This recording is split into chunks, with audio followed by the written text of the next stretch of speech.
Hello, my dear students. Welcome you all. ಮಕ್ಕಳೇ ಈಗ already ನಿಮ್ಗೆ ಡಿಪ್ಲೊಮೊ ಸಿಕ್ಸ್ತ್ ಸೆಮ್ದು ರಿಸಲ್ಟ್ ಬಂದಿದೆ ಅಂತ ಅನ್ಕೊಳ್ತೀನಿ. ಎಲ್ಲರೂ ಚೆನ್ನಾಗಿ ಸ್ಕೋರ್ ಮಾಡಿದ್ದೀರಾ ಅಂತಾನು ಭಾವಿಸ್ತೀನಿ. ತುಂಬಾ ಜನರು DCET ರಿಸಲ್ಟ್ಗೋಸ್ಕರ ಕಾಯ್ತಾ ಇದ್ದೀರಾ. ಇನ್ನೊಂದು 2 or 3 days ವೆಯ್ಟ್ ಮಾಡಿ, ನಿಮ್ಗೆ DCET ರಿಸಲ್ಟ್ ಕೂಡ ಬರುತ್ತೆ ಮಕ್ಕಳೇ. ಸೊ ನಿಮ್ಗೆ KA ಕಡೆಯಿಂದ ಒಂದು ಇಂಪಾರ್ಟೆಂಟ್ ಅಪ್ಡೇಟ್ ಇದೆ. ಏನಂತ ಅಂದ್ರೆ ವೆರಿಫಿಕೇಶನ್, ಡಾಕ್ಯುಮೆಂಟ್ ವೆರಿಫಿಕೇಶನ್ಗೆ ಏನೆಲ್ಲ ಡಾಕ್ಯುಮೆಂಟ್ಸ್ ನ ತಗೊಂಡ್ ಹೋಗ್ಬೇಕು ಅಂತ ತುಂಬಾ ದಿನದಿಂದ ಕೇಳ್ತಿದ್ರಿ. ಅದಿದೆ, ಸ್ಟಡಿ ಸರ್ಟಿಫಿಕೇಟ್ ಇದೆ ಅಂತೆಲ್ಲ. ಸೊ ಈ ವಿಡಿಯೋನ ನೀವು ಕಂಪ್ಲೀಟ್ ವಾಚ್ ಮಾಡಿದ್ರಿಂದ ಏನೆಲ್ಲ ಡಾಕ್ಯುಮೆಂಟ್ಸ್ ತಗೊಂಡ್ ಹೋಗ್ಬೇಕು, ಯಾವಾಗ ನಡೆಯುತ್ತೆ, ಯಾರಿಗ್ ನಡೆಯುತ್ತೆ, ಎಲ್ಲಿ ನಡೆಯುತ್ತೆ, ಪ್ರತಿಯೊಂದು ಅಪ್ಡೇಟು ನಿಮ್ಗೆ ಇಲ್ಲಿ ಸಿಗುತ್ತೆ.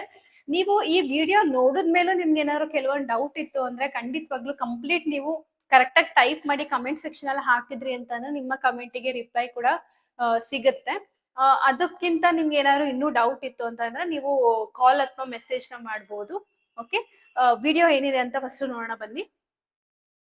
ನೋಡಿ, ಇದೆಲ್ಲ ಬಂದು ಕ್ಲಾಸ್ ಎಗ, ಕ್ಲಾಸ್ ಬಿಗ, ಕ್ಲಾಸ್ ಸಿಗ ಅಂತ ಅಂದ್ರೆ ಎಲ್ಲಾ ಕ್ಲಾಸ್ ಮಕ್ಳಿಗೂ, ಕ್ಲಾಸ್ ಎ ಇಂದ ಕ್ಲಾಸ್ ಓ ವರ್ಗು ಏನ್ ಬರ್ತಾರೆ ಎಲ್ಲಾ ಮಕ್ಳಿಗೂ ಈ ಡಾಕ್ಯುಮೆಂಟ್ಸ್ ಅಪ್ಲೈ ಆಗುತ್ತೆ. ದಯವಿಟ್ಟು ವಿಡಿಯೋನ ಎಲ್ಲೂ ಸ್ಕಿಪ್ ಮಾಡಕ್ ಹೋಗ್ಬಿಡಿ, ಕಂಪ್ಲೀಟ್ ನೋಡಿ. ನಿಮ್ಗೆ ಏನಾದ್ರು ಸ್ವಲ್ಪ ಸ್ಲೋ ಅನಿಸ್ತು ಅಂದ್ರೆ 0.5 ಅಲ್ಲಿ ನೀವು ಸ್ಪೀಡ್ ನ ಇನ್ಕ್ರೀಸ್ ಮಾಡಿ ಕೂಡ ವಿಡಿಯೋನ ನೋಡ್ಬೋದು. ಓಕೆ, ಫಸ್ಟ್ ಡಾಕ್ಯುಮೆಂಟ್ ಬಂದು ನೋಡಿ, final application print out. First point ಏನಿದೆ, final application print out. Next ನೀವು ಅಪ್ಲೈ ಅಂದ್ರೆ DCET ಎಕ್ಸಾಮಿಗೆ ನೀವು ಅಪ್ಲಿಕೇಶನ್ ಹಾಕ್ಬೇಕಾದ್ರೆ ಹಾಕಿರ್ತೀರಲ್ಲ, ಫೈನಲ್ ಅಪ್ಲಿಕೇಶನ್ ಅದಾದ್ಮೇಲೆ ಕೂಡ ನೀವೇನಾದ್ರು ಎಡಿಟ್ ಮಾಡಿರ್ತೀರಾ, ಆ ತರ ಇರುತ್ತೆ. ಫೈನಲ್ ಆಗಿ ನಿಮ್ಮ ಅಪ್ಲಿಕೇಶನ್ ಪ್ರಿಂಟ್ ಔಟ್ ನ ತಗೊಳ್ಳಿ. ಮತ್ತೆ ಅಡ್ಮಿಟ್ ಕಾರ್ಡ್, ನಿಮ್ಮ DCET ಅಡ್ಮಿಟ್ ಕಾರ್ಡ್. ಓಕೆ, ಎಷ್ಟೊಂದ್ ಜನ ಹೇಳ್ತಿದ್ರಿ ನಮ್ಮ ಅಡ್ಮಿಟ್ ಕಾರ್ಡ್ ಅಲ್ಲಿ ಇನ್ವಿಜಿಲೇಟರ್ ಸೈನ್ ಇಲ್ಲ, ಮುಂಚೆ ಪ್ರಿಂಟ್ ಔಟ್ ತಗೊಂಡಿದ್ದೆ, ನಾನು ಆಲ್ರೆಡಿ ಕಳ್ದಾಕ್ ಬಿಟ್ಟಿದೀನಿ ಅಡ್ಮಿಟ್ ಕಾರ್ಡ್ ನ ಅಂತ. ನೀವು ಒಂದ್ಸತಿ KA ನ ಕಾಲ್ ಮಾಡಿದ್ರೆ ಇದ್ರ ಪರವಾಗಿ ಸೂಕ್ತ ಅಂತ ಅನಿಸುತ್ತೆ. ಯಾಕಂದ್ರೆ ಈ ತರ ಆಗಿದೆ ಸರ್ ಅಂತ ನೀವು ಒಂದ್ಸತಿ ಕೇಳಿ ವಿಚಾರಿಸೋದು ತುಂಬಾ ಒಳ್ಳೆಯದು. Admit card second one. ಮತ್ತೆ 10th marks card, 10th marks card ಇರಬೇಕು.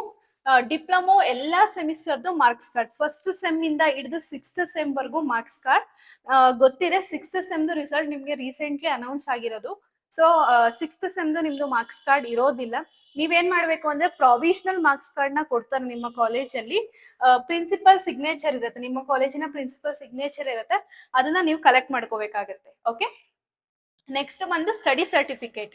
ಓಕೆನಾ, ಸ್ಟಡಿ ಸರ್ಟಿಫಿಕೇಟ್ ಬಂದು ಮಕ್ಳೇ ನೀವು ಫಸ್ಟ್ ಇಂದ ಅಂದ್ರೆ ಫಸ್ಟ್ ಸ್ಟ್ಯಾಂಡರ್ಡ್ ಇಂದ ಡಿಪ್ಲೊಮಾ ವರ್ಗು ಎಲ್ಲಾ ಮಾಡ್ಸಿತ್ತು ಅಂತಂದ್ರೆ ತುಂಬಾನೇ ಒಳ್ಳೇದು. ಫಸ್ಟ್ ಸ್ಟ್ಯಾಂಡರ್ಡ್ ಇಂದ ಡಿಪ್ಲೊಮಾ ವರ್ಗು ಮಾಡ್ಸಿರಿ.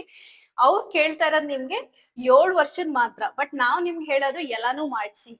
ಓಕೆನಾ, ಯಾಕಂದ್ರೆ ಇದ್ರಲ್ಲಿ ಏನಾಗುತ್ತೆ, 7 ವರ್ಷದಲ್ಲಿ ನಿಮ್ಗೆ 10th ಮತ್ತೆ ಡಿಪ್ಲೊಮಾ ಇವೆರಡರಲ್ಲಿ ಯಾವ್ದಾದ್ರು ಒಂದು ಇನ್ಕ್ಲೂಡ್ ಆಗಿರ್ಲೇಬೇಕು. ಓಕೆನಾ, 7 ವರ್ಷದ ವ್ಯಾಸಂಗ ಪ್ರಮಾಣ ಪತ್ರದಲ್ಲಿ SSLC ಅಥವಾ ಡಿಪ್ಲೊಮೊ ಒಳಗೊಂಡಿರ್ಬೇಕು. ಇದ್ರಲ್ಲಿ ಯಾವ್ದಾದ್ರು ಒಂದು ಇರ್ಲೇಬೇಕಾಗತ್ತೆ. ನಾವ್ ನಿಮ್ಗೆ ಹೇಳೋದು ಫಸ್ಟ್ ಇಂದ ಡಿಪ್ಲೊಮೊ ಮಾಡಿಸಿ ಇಟ್ಕೊಳ್ಳಿ. ಓಕೆನಾ, ಇದು ಮತ್ತೆ ಏನಾಗುತ್ತೆ, ಸ್ಟೇಟ್ ಸಿಲೆಬಸ್ ಯಾರು ಓದಿರ್ತೀರಾ ಮಕ್ಳು ನೀವು 10th ವರ್ಗು, ಅವರು BO ಸಿಗ್ನೇಚರ್ ಬೇಕಾಗುತ್ತೆ. ಕ್ಲಿಯರಾ?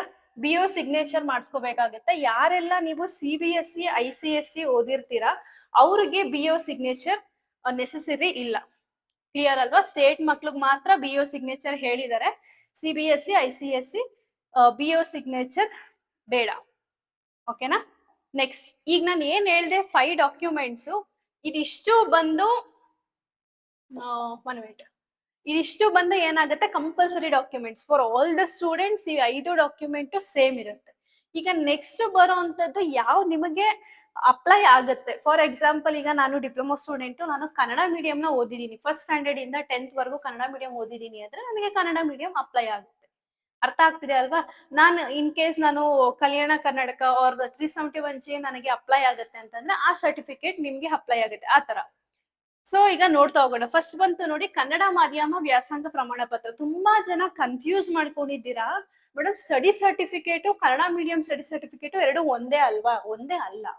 ಓಕೆ, ಇದು ಒಂದು ಎಲ್ಲಾ ಮಕ್ಳಿಗೂ ನೀವು ತಗೊಳ್ಳೇಬೇಕು ಸ್ಟಡಿ ಸರ್ಟಿಫಿಕೇಟ್. ಇಂಥ ಹುಡುಗ ಇಂಥ ಶಾಲೆಯಲ್ಲಿ ಇಂಥ ಇಯರ್ ಅಲ್ಲಿ ಪಾಸ್ಡ್ ಔಟ್ ಆಗಿದ್ದಾನೆ. ಅರ್ಥ ಆಗ್ತಿದ್ಯಾ? ಅದು ಒಂದು ಸ್ಟಡಿ ಸರ್ಟಿಫಿಕೇಟ್ ಆಗುತ್ತೆ. ಇದು ಕನ್ನಡ ಮಾಧ್ಯಮ ವ್ಯಾಸಂಗ ಪ್ರಮಾಣ ಪತ್ರ ಅಂದ್ರೆ ನಾನು ಕನ್ನಡ ಮೀಡಿಯಂ ಅಲ್ಲಿ ಆ ಶಾಲೆಯಲ್ಲಿ ಓದಿದ್ದೀನಿ. ಅರ್ಥ ಆಗ್ತಿದ್ಯಾ? Kannada medium study certificate is different from study certificate. Clear ಅಲ್ವಾ? ಸೊ ಇದು ಫಸ್ಟ್ ಸ್ಟ್ಯಾಂಡರ್ಡ್ ಇಂದ 10th ವರ್ಗು ಯಾರು ಓದಿರ್ತೀರಾ ಅವರು BO ಸಿಗ್ನೇಚರ್ ತಗೊಂಡಿರ್ಬೇಕು ಆ ಒಂದು ಸ್ಟಡಿ ಸರ್ಟಿಫಿಕೇಟ್ಗೆ. ಕ್ಲಿಯರ್ ಅಲ್ಲ. ನೆಕ್ಸ್ಟ್ ಬಂದು ಗ್ರಾಮೀಣ ವ್ಯಾಸಂಗ ಪ್ರಮಾಣ ಪತ್ರ. ಗ್ರಾಮೀಣ ಅಂತ ಅಂದ್ರೆ ನಿಮ್ಗೆ ಗೊತ್ತಿರ್ಬೋದು, ರೂರಲ್ ಸ್ಟಡಿ ಸರ್ಟಿಫಿಕೇಟ್. 1ರಿಂದ 10ನೇ ಕ್ಲಾಸ್ವರೆಗೂ ಯಾರೆಲ್ಲ ರೂರಲ್ ಸೈಡ್ ಅಲ್ಲಿ ಓದಿದೀರಾ, ನಿಮ್ಗೆ ಈ ಸರ್ಟಿಫಿಕೇಟ್ ವ್ಯಾಲಿಡ್ ಆಗುತ್ತೆ. ನಿಮ್ಗೆಲ್ಲ ಗೊತ್ತಿರತ್ತೆ ಆಲ್ರೆಡಿ, ನಾನು ತುಂಬಾ ಹೇಳದ್ ಬೇಡ, ಯಾಕಂದ್ರೆ ನೀವು ಅಪ್ಲೈ ಮಾಡ್ಬೇಕಾದ್ರೆ ಈ ಎಲ್ಲಾ ರಿಸರ್ವೇಶನ್ಗೂ ನೀವು ಕ್ಲೈಮ್ ಮಾಡಿರ್ತೀರಾ, ಹೌದಲ್ವಾ? ಸೊ ಇಲ್ಲಿ ಬಂದು ನೋಡಿ, ಗ್ರಾಮೀಣ ಏನಿದೆ ನಿಮ್ದು ಅಷ್ಟೇ, 1ರಿಂದ 10ನೇ ಕ್ಲಾಸ್ವರೆಗೂ ನೀವೆಲ್ಲಾನು ಗ್ರಾಮೀಣ ವ್ಯಾಸಂಗ ಪ್ರಮಾಣ ಪತ್ರ ತಗೊಂಡಿರ್ಬೇಕು, ಪ್ಲಸ್ BO ಸಿಗ್ನೇಚರ್ ಆಗಿರ್ಬೇಕು. ಕ್ಲಿಯರ್ ಅಲ್ವಾ?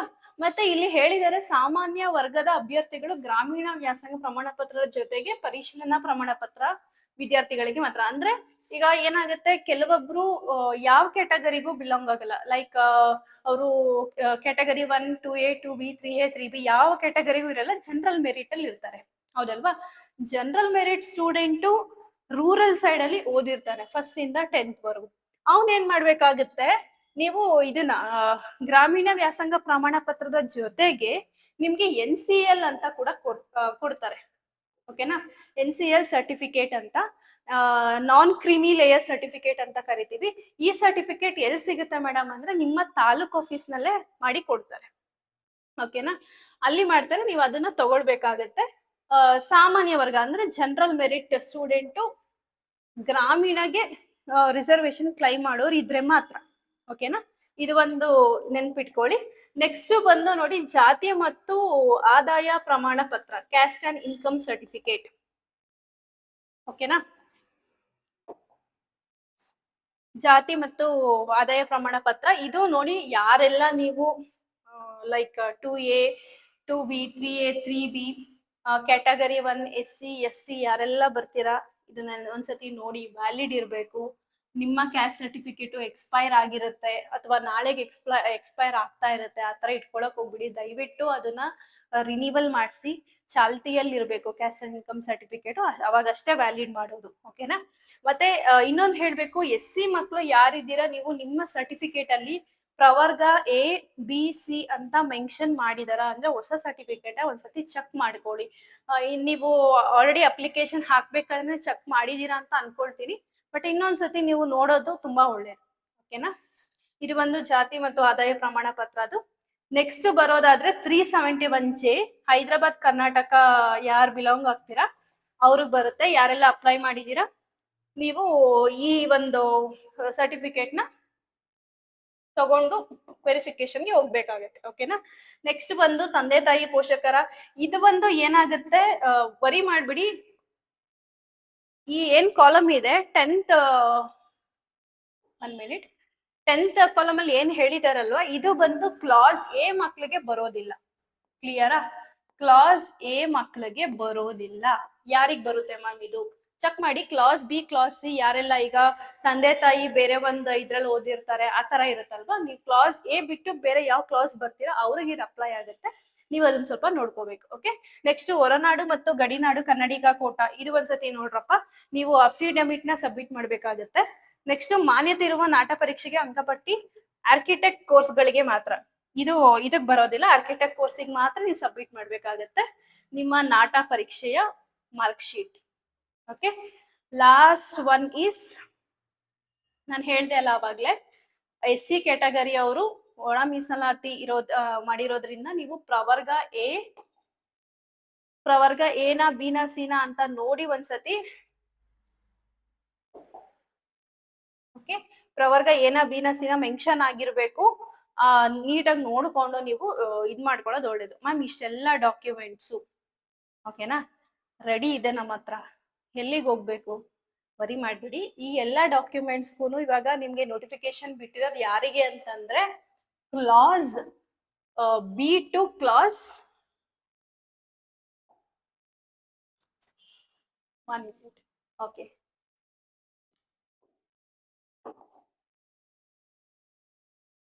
ಈ ಎಲ್ಲಾ ಡಾಕ್ಯುಮೆಂಟ್ಸ್ ಅಂದ್ರೆ ನೋಟಿಫಿಕೇಶನ್ ಏನ್ ಬಿಟ್ಟಿದ್ದಾರೆ ಅಂತಂದ್ರೆ ಕ್ಲಾಸ್ B ಇಂದ O ವರ್ಗು. ಓಕೆನಾ? ಕ್ಲಾಸ್ B ಇಂದ O ವರ್ಗು ಯಾರೆಲ್ಲ ಸ್ಟೂಡೆಂಟ್ಸ್ ಬರ್ತೀರಾ ಅವ್ರಗಳಿಗೆ ವೆರಿಫಿಕೇಶನ್ ನಡೆಯುತ್ತೆ. ಎಲ್ಲಿ ನಡೆಯುತ್ತೆ ಅಂದ್ರೆ KEA ಮಲ್ಲೇಶ್ವರಂ ಅಲ್ಲಿ ನಡೆಯುತ್ತೆ. ಯಾವಾಗ ನಡೆಯುತ್ತೆ ಹಾಗಾದ್ರೆ ಕ್ಲಾಸ್ A ಮಕ್ಕಳು ಏನ್ ಮಾಡ್ಬೇಕು ಕೇಳಿಸ್ಕೊಳ್ಳಿ. ಓಕೆ, ನೋಡಿ, ಯಾವ ಅಭ್ಯರ್ಥಿಗಳು ದಾಖಲೆಗಳನ್ನು ಪರಿಶೀಲನೆಗೆ ಹಾಜರಾಗಬೇಕು, ಯಾರಾಗಬೇಕು? ಕ್ಲಾಸ್ ಬಿ ಇಂದ ಓ ವರ್ಗು ಯಾರು ಕ್ಲೈಮ್ ಮಾಡಿದೀರಾ, ಕ್ಲಾಸ್ ಬಿ ಇಂದ ಓ ವರ್ಗು ಯಾರು ಬರ್ತೀರಾ, ಅವ್ರಿಗೆಲ್ಲರಿಗೂ ಈ ವೆರಿಫಿಕೇಶನ್ ನಡೆಯುತ್ತೆ. ಮತ್ತೆ ಕ್ಲಾಸ್ ಎ ನಾವು ಕ್ಲೈಮ್ ಮಾಡಿದೀವಿ ಮ್ಯಾಮ್, ಬಟ್ ನೀವು ಡಿಪ್ಲೊಮೋನ ಏನ್ ಮಾಡಿದೀರಾ, ಹೊರ ರಾಜ್ಯದ ಬೋರ್ಡ್ಗಳಿಂದ ನೀವೇನಾದ್ರೂ ಪಾಸ್ಡ್ ಔಟ್ ಆಗಿದ್ರೆ ಆಯ್ತಾ, ಡಿ ಬಿಟ್ಟು ನೀವು ಅಥವಾ ಬೇರೆ ಬೋರ್ಡ್ ಏನಾದ್ರು ಅಲ್ಲಿಂದ ನೀವು ಪಾಸ್ ಔಟ್ ಆಗಿರೋ ಡಿಪ್ಲೊಮೋನ ಅವ್ರು ಕೂಡ ವೆರಿಫಿಕೇಶನ್ಗೆ ಹೋಗ್ಬೇಕಾಗುತ್ತೆ. ಮತ್ತೆ ತಾಂತ್ರಿಕ ಶಿಕ್ಷಣ ಇಲಾಖೆ ಡಿಟಿಇ, ಜಿಟಿಟಿಸಿ, ಸಿಪಿಐಟಿ, ಜವಳಿ ಕೈಗಾರಿಕಾ ಇಲಾಖೆಗಳ ಬೋರ್ಡ್ ಹೊರತುಪಡಿಸಿ, ಓಕೆನಾ, ಇದಿಷ್ಟನ್ನು ಬಿಟ್ಟು ಬೇರೆ ಯಾವುದೇ ಬೋರ್ಡ್ ಅವ್ರು ಆಗಿದ್ರು ಕೂಡ ಈ ಒಂದು ವೆರಿಫಿಕೇಶನ್ಗೆ ಪಾರ್ಟಿಸಿಪೇಟ್ ಮಾಡ್ಬೇಕಾಗತ್ತೆ. ಅರ್ಥ ಆಯ್ತು ಅನ್ಕೊಳ್ತೀನಿ. 3 ಪಾಯಿಂಟ್ ಇರೋದಲ್ಲಿ ಬಿ2 ಓ ಕ್ಲಾಸ್ ಏನಿದೆ ಅವರು, ಮತ್ತೆ ಕ್ಲಾಸ್ ಏನಲ್ಲಿ ಡಿಪ್ಲೊಮೊ ಬೇರೆ ಒಂದು ಬೋರ್ಡ್ ಇಂದ ತೇರ್ಗಡೆ ಆಗಿದ್ರೆ ಅವರು, ಮತ್ತೆ ಜಿಟಿಟಿಸಿ, ಸಿಪಿಐಟಿ, ಡಿಟಿ ಇದನ್ನ ಬಿಟ್ಟು ಬೇರೆ ಯಾವ್ದಾದ್ರು ಬೋರ್ಡ್ ಇಂದ ನೀವು ತೇರ್ಗಡೆ ಆಗಿದ್ರೆ ಅವ್ರಿಗೆ ಈ ವೆರಿಫಿಕೇಶನ್ ಡೇಟ್ ಏನಿದೆ ಅದೆಲ್ಲ ಅಪ್ಲೈ ಆಗುತ್ತೆ. ಯಾವಾಗ ನಡೆಯುತ್ತೆ ಮ್ಯಾಮ್ ಅಂದ್ರೆ ನೋಡಿ, ಜುಲೈ 15 ಅಥವಾ 16 ಅಥವಾ 17 ಈ 3 ದಿನದಲ್ಲಿ ಕೆಇಎ ಮೇನ್ ಮಲ್ಲೇಶ್ವರಂ ಅಲ್ಲಿ ಇದೆ. ಸೊ ಕೆಇಎ ನಲ್ಲಿ ನಿಮ್ಗೆ ವೆರಿಫಿಕೇಶನ್ ನಡೆಯುತ್ತೆ. ವೆರಿಫಿಕೇಶನ್ ನಡೆಯೋದ್ಕಿಂತ ಮುಂಚೆ ನೀವು ಸ್ಲಾಟ್ ನ ಬುಕ್ ಮಾಡ್ಕೋಬೇಕು. ಓಕೆನಾ, ದಿನ ಎನೇಬಲ್ ಮಾಡಿಲ್ಲ, ಎನೇಬಲ್ ಮಾಡ್ತಾರೆ. ಸ್ಲಾಟ್ ನ ಬುಕ್ ಮಾಡ್ಕೊಂಡು ನೀವು ವೆರಿಫಿಕೇಶನ್ ಮಾಡಿಸ್ಕೋಬೇಕು. ಟೈಮಿಂಗ್ಸ್ ಬಂದು ಬೆಳಗ್ಗೆ 10:30 3:30 ಕೊಟ್ಟಿದ್ದಾರೆ. ನೀವೊಂದು 9 ಗಂಟೆಗೆ ರೀಚ್ ಆದ್ರೆ ತುಂಬಾ ಒಳ್ಳೇದು. ಓಕೆನಾ, ಮತ್ತೆ ಇನ್ನೊಂದು ಹೇಳಿದ್ದಾರೆ ನೋಡಿ ಇಲ್ಲಿ, ಅಂದ್ರೆ ನಿಮ್ಮನ್ ಬಿಟ್ಟು ಬೇರೆ ಯಾರೋ, ನಮ್ ಸಿಸ್ಟರ್ ಬರ್ತಾರೆ, ನಮ್ ಬ್ರದರ್ ಬರ್ತಾರೆ, ಓಕೆನಾ, ನಮ್ ಡ್ಯಾಡಿ ಬರ್ತಾರೆ, ನಮ್ಮ ಮಮ್ಮಿ ಬರ್ತಾರೆ, ಬೇಡ. ಕ್ಯಾಂಡಿಡೇಟ್ ಯಾರಿದ್ದೀರಾ, ನಿಮ್ ಜೊತೆಗೆ ಬಂದ್ರೆ ತೊಂದ್ರೆ ಇಲ್ಲ. ಕ್ಯಾಂಡಿಡೇಟ್ ಯಾರಿದ್ದೀರಾ ಅವರು ವಿತ್ ಡಾಕ್ಯುಮೆಂಟ್ಸ್ ಬಂದ್ರೆ ತುಂಬಾ ಒಳ್ಳೇದು, ಬರ್ಲೇಬೇಕು. ಓಕೆನಾ, ಕ್ಯಾಂಡಿಡೇಟ್ ಜೊತೆಲಿ ಇರ್ಬೇಕು. ಕ್ಲಿಯರ್ ಆಗಿದೆ ಅನ್ಕೊಳ್ತೀನಿ. ಸೊ ನೆಕ್ಸ್ಟ್ ಏನ್ ಹೇಳಿದ್ದಾರೆ ಅಂತಂದ್ರೆ, ಇಲ್ಲಿ ಒಂದು ಪಾಯಿಂಟ್ ಹೇಳಿದ್ದಾರೆ ನೋಡಿ, ಅಭ್ಯರ್ಥಿಗಳು ದಾಖಲೆಗಳ ಪರಿಶೀಲನೆಗೆ ಬರುವ ಸಮಯದಲ್ಲಿ ತಾವು ಆನ್ಲೈನ್ ಅರ್ಜಿ ಸಲ್ಲಿಸುವಾಗ ಕೋರಿರುವ ಕ್ಲೈಮ್ಗಳ ಪೂರಕವಾದ ಎಲ್ಲ ಶೈಕ್ಷಣಿಕ ಮೂಲ ದಾಖಲೆಗಳನ್ನು ಮತ್ತು ಒಂದು ಅಟೆಸ್ಟೆಡ್ ಸೆಟ್ ಜೆರಾಕ್ಸ್ ಪ್ರತಿಗಳನ್ನು ಸಲ್ಲಿಸಬೇಕು. ಓಕೆನಾ, ಆ ಡಾಕ್ಯುಮೆಂಟ್ಸ್ ನಾನು ನಿಮ್ಗೆ ಮುಂಚೆ ಎಲ್ಲ ಓದಿದ್ನಲ್ಲ, ಆ ಎಲ್ಲ ಡಾಕ್ಯುಮೆಂಟ್ಸ್ ನೀವು 3 ಸೆಟ್ ನ ಅಟೆಸ್ಟೆಡ್ ಮಾಡಿಸಿ ಅಂತ ಆಲ್ರೆಡಿ ನಮ್ಮ ಗ್ರೂಪ್ ಗಳಲ್ಲಿ ಹೇಳಿದೀವಿ. ನೋಡಿಲ್ಲ ಅಂದ್ರೆ ದಯವಿಟ್ಟು ಈಗಲೇ ನೋಡಿ. ನಮ್ಮ ಟೆಲಿಗ್ರಾಮ್ ಗ್ರೂಪ್ ಇದೆ, ವಾಟ್ಸ್ಆಪ್ ಚಾನಲ್ ಇದೆ, ಜಾಯಿನ್ ಆಗಿ ನಿಮ್ಗೆಲ್ಲ ಅಪ್ಡೇಟು ಬೇಗ ಬೇಗ ಸಿಗ್ತಾ ಹೋಗುತ್ತೆ. ನೀವು 3 ಸೆಟ್ ನ ಅಟೆಸ್ಟೆಡ್ ಮಾಡಿಸಿ ಅಂತ ಹೇಳಿದರೆ, ಸೊ ಅದರಲ್ಲಿ 1 ಸೆಟ್ ಬಂದು ನೀವು ವೆರಿಫಿಕೇಶನ್ ಹೋದಾಗ ಕೊಡ್ಬೇಕಾಗತ್ತೆ. ಓಕೆನಾ, ಮತ್ತೆ ನೀವೇನಾದ್ರೂ ಅಲ್ಲಿ ಡಾಕ್ಯುಮೆಂಟ್ ಒಂದೇನೋ ತಂದಿಲ್ಲ ಆತರ ಆಯ್ತು ಅಂತಂದ್ರೆ ನಿಮ್ ನೆಕ್ಸ್ಟ್ ಆಪ್ಷನ್ ಎಂಟ್ರಿ ಮಾಡೋದಿಕ್ಕೆಲ್ಲ ನಿಮ್ಗೆ ಅವಕಾಶ ಕೊಡೋದಿಲ್ಲ. ದಯವಿಟ್ಟು ಏನೆಲ್ಲ ಡಾಕ್ಯುಮೆಂಟ್ಸ್ ನ ಹೇಳಿದ್ದಾರೆ ಅದನ್ನೆಲ್ಲ ರೆಡಿ ಮಾಡ್ಕೊಂಡು ಇನ್ನೂ ಒಂದ್ಸತಿ ಚೆಕ್ ಮಾಡಿ ಎಲ್ಲ ಇಟ್ಕೊಂಡಿದೀರಾ ಅಂತ, ಆಮೇಲೆ ಅಷ್ಟೇ ನೀವು ಡಾಕ್ಯುಮೆಂಟ್ ವೆರಿಫಿಕೇಶನ್ ನ ಮಾಡಿಸ್ಕೋಬೇಕಾಗತ್ತೆ. ಓಕೆನಾ, ಇಲ್ಲಿ ಹೇಳಿದ್ದಾರೆ ದಾಖಲೆಗಳ ಪರಿಶೀಲನೆ ನಂತರ ಅರ್ಹರಾಗುವಂತ ವಿದ್ಯಾರ್ಥಿಗಳು ಮಾತ್ರ ಅವರ ಇಚ್ಛೆಯನ್ನು ಅದನ್ನೆಲ್ಲ ಸಲ್ಲಿಸಬೇಕು. ಆಯ್ತು, ಈ ಬ್ರೋಚರ್ ಅಂದ್ರೆ ಅದೇ ನಿಮ್ಗೆ ಎಲ್ಲ ಡಾಕ್ಯುಮೆಂಟ್ಸ್ ಹೇಳಿದಾರಲ್ವಾ. ಇದು ಯಾರಿಗೆ ಹೇಳ್ತಾ ಇದ್ದೀರಾ ಮ್ಯಾಮ್ ಅಂದ್ರೆ, ಕ್ಲಾಸ್ ಬಿ ಇಂದ ಕ್ಲಾಸ್ ಬಿ ಇಂದ ಕ್ಲಾಸ್ ಓ, ಕ್ಲಾಸ್ ಎ ಮಕ್ಳಿಗೆ ನಾನಿನ್ನು ಏನು ಹೇಳಿಲ್ಲ. ಕ್ಲಾಸ್ ಎ ಮಕ್ಕಳು ಇಲ್ಲಿ ನೋಡಿ, ಗಮನಿಸಿ. ಓಕೆನಾ, ನಮ್ಮ ಮಕ್ಳಿಗೆ ಸ್ವಲ್ಪ ಅರ್ಜೆನ್ಸಿ ಜಾಸ್ತಿ, ಗಮನಿಸಲ್ಲ. ಇಷ್ಟೊತ್ತು ಹೇಳಿದ್ದು ಕ್ಲಾಸ್ ಹೇಗೆ ಮ್ಯಾಮ್, ಇದಿಲ್ಲ ಆಲ್ರೆಡಿ ಕಾಲ್ ಮೆಸೇಜ್ ಕಮೆಂಟ್ ಎಲ್ಲ ಬರುತ್ತೆ. ವೆಯ್ಟ್ ಮಾಡಿ, ಇದೆಲ್ಲ ವೆರಿಫಿಕೇಶನ್ ಡೇಟು ಇದೆಲ್ಲ ಹೇಳ್ತಿರೋದು ಕ್ಲಾಸ್ ಬಿ ಇಂದ ಕ್ಲಾಸ್ ಓ ವರ್ಗು. ಕ್ಲಾಸ್ ಎ ಮಕ್ಕಳು ಏನ್ ಮಾಡ್ಬೇಕು, ಉಳಿದ ಎಲ್ಲ ಅಭ್ಯರ್ಥಿಗಳು ವೆರಿಫಿಕೇಶನ್ ಸ್ಲಿಪ್ ಅನ್ನು ಡೌನ್ಲೋಡ್ ಮಾಡಿಕೊಳ್ಳಲು ಅವಕಾಶ ನೀಡಲಾಗುವುದು. ಇದರ ಅರ್ಥ, ಕ್ಲಾಸ್ ಎ ಮಕ್ಕಳು ಏನಿದ್ದೀರಾ, ನಿಮಗೆ ವೆರಿಫಿಕೇಶನ್ ನಿಯರೆಸ್ಟ್ ಜಿಪಿಟಿ ಕಾಲೇಜ್ಗಳಲ್ಲಿ ನಡೆಯುತ್ತೆ. ನಿಮ್ಗೆ ನೆಕ್ಸ್ಟ್ ಒಂದು ನೋಟಿಫಿಕೇಶನ್ ಬಿಡ್ತಾರೆ. ಕ್ಲಾಸ್ ಎ ಮಕ್ಳಿಗೆ ಏನಿದೆ, ನಿಯರೆಸ್ಟ್ ಗೌರ್ಮೆಂಟ್ ಪಾಲಿಟೆಕ್ನಿಕ್ ಕಾಲೇಜ್ಗಳಲ್ಲಿ ವೆರಿಫಿಕೇಶನ್ ನ ಕರೀತಾರೆ. ಸೊ ನೀವು ಸೇಮ್ ಮೇನ್ ನಾನು ಹೇಳಿದ್ನಲ್ಲ ಅವಾಗಲೇ ಆ ಡಾಕ್ಯುಮೆಂಟ್ಸ್ ಎಲ್ಲ ರೆಡಿ ಮಾಡಿ ಇಟ್ಕೋಬೇಕು. ಸ್ಲಾಟ್ ನ ಬುಕ್ ಮಾಡಕ್ ಹೇಳ್ತಾರೆ, ಸ್ಲಾಟ್ ನ ಬುಕ್ ಮಾಡ್ಕೊಳ್ತೀರಾ, ನಿಯರೆಸ್ಟ್ ಪಾಲಿಟೆಕ್ನಿಕ್ ಹೋಗ್ತೀರಾ, ಎಲ್ಲ ಡಾಕ್ಯುಮೆಂಟ್ ಸಬ್ಮಿಟ್ ಮಾಡ್ತೀರಾ, ವೆರಿಫಿಕೇಶನ್ ಕಂಪ್ಲೀಟ್. ಓಕೆ, ಅದಾದ್ಮೇಲೆ ನಿಮ್ಗೆ ವೆರಿಫಿಕೇಶನ್ ಸ್ಲಿಪ್ ನ ಡೌನ್ಲೋಡ್ ಮಾಡ್ಕೊಳ್ಳೋದಿಕ್ಕೆ ಲಿಂಕ್ ನ ಕೊಡ್ತಾರೆ. ಓಕೆನಾ, ಆ ವೆರಿಫಿಕೇಶನ್ ಸ್ಲಿಪ್ ಅಂದ್ರೆ ಏನು ಮ್ಯಾಮ್ ಅಂದ್ರೆ, ನಿಮ್ಗೆ 5 ಡಿಜಿಟ್ ಒಂದು ಇದಿರುತ್ತೆ, ಒಂದು PDF ನ ಡೌನ್ಲೋಡ್ ಮಾಡೋದಿಕ್ಕೆ ಕೊಡ್ತಾರೆ. ನಿಮ್ಗೆ ನಿಮ್ಮ ಫೋಟೋ ಇರುತ್ತೆ, ನೇಮ್ ಇರುತ್ತೆ, ಕ್ಯಾಟಗರಿ ಇರುತ್ತೆ, ಇವನ್ ನಿಮ್ಮ ಅಪ್ಲಿಕೇಶನ್ ನಂಬರ್ ಇರುತ್ತೆ, ಕಂಪ್ಲೀಟ್ ಇರುತ್ತೆ. ಇನ್ ಕೇಸ್ ನಿಮ್ಗೆ ಅಲ್ಲೇನಾದ್ರೂ ಕ್ಯಾಟಗರಿ ಮಿಸ್ ಮ್ಯಾಚ್ ಆಗಿತ್ತು ಅಥವಾ ನಿಮ್ಮ ನೇಮ್ ಮಿಸ್ಟೇಕ್ ಆಗಿದೆ, ಆ ಥರ ಏನೇ ಆಗಿದ್ರು ಅದನ್ನ KEAಗೆ ನೀವು ಗಮನಕ್ಕೆ ತರಲೇಬೇಕು. ಬಿಕಾಸ್ ವೆರಿಫಿಕೇಶನ್ ಸ್ಲಿಪ್ ಆದ್ಮೇಲೆ ನಿಮ್ಗೆ ಆಪ್ಷನ್ ಎಂಟ್ರಿ ಬಿಡೋದ್ರಿಂದ ಅಲ್ಲಿ ನಿಮ್ ಕ್ಯಾಟಗರಿ ಏನ್ ಮೆನ್ಷನ್ ಆಗಿರುತ್ತೆ ಅದ್ರ ಮೇಲೆ ನಿಮ್ಗೆ ಸೀಟ್ ಅಲಾಟ್ಮೆಂಟ್ ಅನ್ನೋದು ಆಗುತ್ತೆ. ಅರ್ಥ ಆಗ್ತಿದೆಯಾ? ಸೊ ಹಂಗಾಗಿ ವೆರಿಫಿಕೇಶನ್ ಸ್ಲಿಪ್ ಡೌನ್ಲೋಡ್ ಮಾಡ್ಕೊಂಡ್ಮೇಲೆ ಚೆಕ್ ಮಾಡಿ ನಿಮ್ಮ ಡೀಟೇಲ್ಸ್ ಕರೆಕ್ಟ್ ಇದೆಯಾ ಅಂತ. ಓಕೆನಾ? ಆಮೇಲೆ ನೀವು ಇದರಲ್ಲಿ ಕೌನ್ಸಿಲಿಂಗ್ ಅಲ್ಲಿ ಪಾರ್ಟಿಸಿಪೇಟ್ ಮಾಡ್ಬೋದಾಗಿರುತ್ತೆ. ಸೊ ಮ್ಯಾಮ್ ಈಗ ನೆಕ್ಸ್ಟ್ ಪ್ರಾಸೆಸ್ ಏನಿರುತ್ತೆ, ಏನ್ ಕತೆ ಅಂತ ಕೇಳಿದ್ರೆ, ನೋಡ್ರಪ್ಪ, ಈಗ ಮೇ ಬಿ ಇನ್ನೊಂದು 2 or 3 days ಅಲ್ಲಿ ನಿಮ್ಗೆ ರಿಸಲ್ಟ್ ಬರೋ ಚಾನ್ಸಸ್ ತುಂಬಾ ಇದೆ. ನೆಕ್ಸ್ಟ್ ನಿಮ್ಗೆ ನಾನು ಹೇಳಿದ್ನಲ್ಲ ವೆರಿಫಿಕೇಶನ್ ನಡೆಯುತ್ತೆ. ನಾನು ಮಾತಾಡ್ತಾ ಇರೋದು ಕ್ಲಾಸ್ ಎ ಮಕ್ಳ ಬಗ್ಗೆ ಇವಾಗ, ಯಾಕಂದ್ರೆ ಮೇಜರ್ ನೀವು ಕ್ಲಾಸ್ ಎ ಮಕ್ಳು ತುಂಬಾ ಇದ್ದೀರಾ. ಓಕೆನಾ? ಈಗ ನೀವ್ ಯಾರೆಲ್ಲ ನೀವು ಅಪ್ಲೈ ಮಾಡಿರ್ತೀರಾ ಅರ್ಧಕ್ಕರ್ಧ ಅಲ್ಲ ಮುಕ್ಕಾಲ್ ಭಾಗ ಎಲ್ಲಾ ಸ್ಟೂಡೆಂಟ್ಸ್ ನೀವು ಕ್ಲಾಸ್ ಎ ಬರೋದ್ರಿಂದ ನಿಮ್ಮ ಬಗ್ಗೆನೇ ನಾನು ಹೇಳ್ತಾ ಇರೋದು.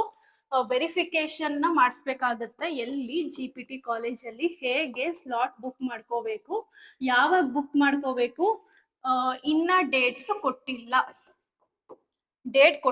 ಓಕೆನಾ? ಯಾವಾಗ ಹೇಳ್ತಾರೆ, ವೆಯ್ಟ್ ಮಾಡಿ. ವೆರಿಫಿಕೇಶನ್ GPTಲಿ ಸ್ಲಾಟ್ ಬುಕ್ ಮಾಡ್ಕೋಬೇಕು, ಯಾವಾಗ ಹೇಳ್ತೀನಿ. ನೆಕ್ಸ್ಟ್ ಅಪ್ಡೇಟ್ ವೆಯ್ಟ್ ಮಾಡಿ. ಓಕೆ, ನೆಕ್ಸ್ಟ್ ಏನಾಗುತ್ತೆ, ವೆರಿಫಿಕೇಶನ್ ಸ್ಲಿಪ್ ನ ಡೌನ್ಲೋಡ್ ಮಾಡ್ಕೊಳ್ಳೋದಕ್ಕೆ ಹೇಳಿದ್ದಾರೆ ಕೂಡ, ಲಿಂಕ್ ಎನೇಬಲ್ ಆಗಿಲ್ಲ ಅಷ್ಟೇ, ಮಾಡ್ತಾರೆ. Okay, don't worry. Verification slip ನ ಡೌನ್ಲೋಡ್ ಮಾಡ್ಕೊಳಕ್ ಹೇಳ್ತಾರೆ. ಅದ್ರ ನೆಕ್ಸ್ಟ್ ನಿಮಗೆ ಆಪ್ಷನ್ ಎಂಟ್ರಿ ಬಿಡುವಂತದ್ದು. ಓಕೆನಾ? ಆಪ್ಷನ್ ಎಂಟ್ರಿ ನಿಮ್ಮ ಡ್ರೀಮ್ ಕಾಲೇಜಸ್ ಏನಿದೆ, ಓಕೆ, 1 by 1 ಪ್ರಯಾರಿಟಿ ವೈಸ್ ನೀವು ಅದನ್ನ ಹಾಕ್ತಾ ಹೋಗೋದು ಆಪ್ಷನ್ ಎಂಟ್ರಿ. ಅದಾದ್ಮೇಲೆ ನಿಮಗೆ ಮಾಕ್ ರಿಸಲ್ಟ್ ಅಂತ ಕೊಡ್ತಾರೆ. Mock result temporary or mock result ಅಂತ ಕೊಡ್ತಾರೆ. ನಾವು ನಿಮ್ಗೆ ಇದ್ರ ಬಗ್ಗೆ ಡೀಟೇಲ್ ಆಗಿ ಹೇಳ್ತಾ ಹೋಗ್ತೀವಿ.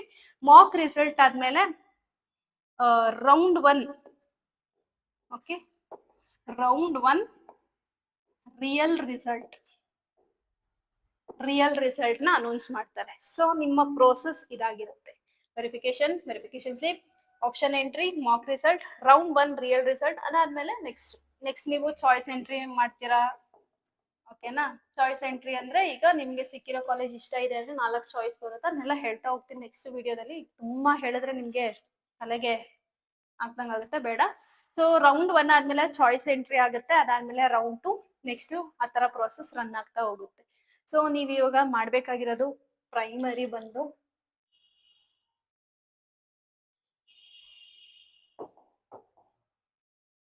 ಓಕೆ, ನೀವ್ ಇವಾಗ ಏನ್ ಮಾಡ್ಬೇಕು ಅಂತಂದ್ರೆ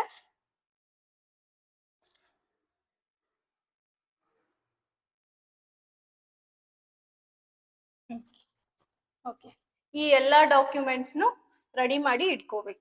ಓಕೆನಾ? ಇದಷ್ಟೇ ನಿಮ್ಮ ಪ್ರೈಮ್ ತಲೆಯಲ್ಲಿ ಇರ್ಬೇಕು ಈ ಕೆಲಸ. ಇವೆಲ್ಲ ಡಾಕ್ಯುಮೆಂಟ್ಸ್ ರೆಡಿ ಮಾಡ್ಕೋಬೇಕು. ಇಷ್ಟರಲ್ಲಿ ನಿಮ್ಗೆ ಏನಾದ್ರು ಡೌಟ್ ಇತ್ತು ಅಂದ್ರೆ ದಯವಿಟ್ಟು ಕಮೆಂಟ್ ಸೆಕ್ಷನ್ ಅಲ್ಲಿ ಕಂಪ್ಲೀಟ್ ನಿಮ್ಮ ಡೌಟ್ ಏನಿದೆ ಅರ್ಧಂಬರ್ಧ ಕೇಳಿ ಕನ್ಫ್ಯೂಷನ್ ಕ್ರಿಯೇಟ್ ಮಾಡ್ಬಿಡಿ. ಸೊ ನಿಮ್ಗೆ ಏನೇನ್ ಡೌಟ್ ಇದೆ ಎಲ್ಲಾನು ನೀಟಾಗಿ ಟೈಪ್ ಮಾಡಿ ಕಮೆಂಟ್ ಸೆಕ್ಷನ್ ಅಲ್ಲಿ ಹಾಕಿ, ಖಂಡಿತವಾಗ್ಲೂ ನಿಮ್ಗೆ ರಿಪ್ಲೈ ಮಾಡಿ ಆನ್ಸರ್ನ ಮಾಡ್ತೀವಿ. Okay, thank you so much. ಇದೇ ತರ ವಿಡಿಯೋಸ್ನ ನೋಡಿ ನೆಕ್ಸ್ಟ್ ಅಪ್ಡೇಟ್ ನಿಮ್ಗೆ ಬೇಗನೆ ಸಿಗುತ್ತೆ. ಟೆಲಿಗ್ರಾಮ್ ಚಾನಲ್ಗೆ ಮತ್ತೆ ವಾಟ್ಸ್ಆಪ್ ಚಾನಲ್ಗೆ ಜಾಯಿನ್ ಆಗಿ. Have A good day.